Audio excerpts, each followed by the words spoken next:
বই তো নাই, তাই না? আমি তো প্রাইমারি স্কুলের খবর জানি না, একটু বলেন তো। প্রাইমারি বই, প্রাইমারি ইংরেজি বই আছে, শিক্ষক তো নাই।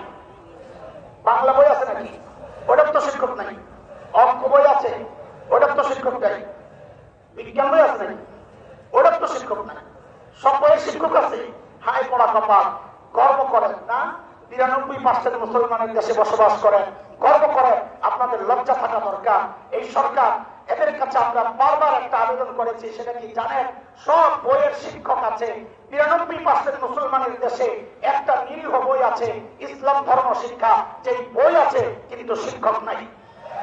আমরা বারবার ধর্মীয় শিক্ষক নিয়োগ দেওয়ার জন্য দাবি জানিয়ে আসছিলাম। আমাদের চিন্তা, আমাদের চেতনা, বাংলাদেশের মানুষের কালচার, এগুলোকে ওরা বৃত্তাঙ্গুলি দেখিয়ে বর্তমান গভর্নমেন্ট একটা প্রজ্ঞাপন জারি করেছে না, এই 65,500 প্লাস স্কুলের মধ্যে গানের শিক্ষক নিয়োগ দেওয়া হবে। আমার সন্তানকে আমি আমার ট্যাক্সের টাকায় গান শিখাতে চাই না। এই আওয়াজ আপনাদের ওঠানো দরকার ছিল, আপনারা ওঠান নাই। বরং কোন কোন প্রতিবাদী আলেমের কপালে আপনারা উল্টা অভিযোগ দিয়েছেন রাজনৈতিক বক্তব্যে, উগ্রতা, জঙ্গিবাদে, মৌলবাদে। দোস্ত, সব জায়গায় রাজনীতির গন্ধ তালাশ করেন না।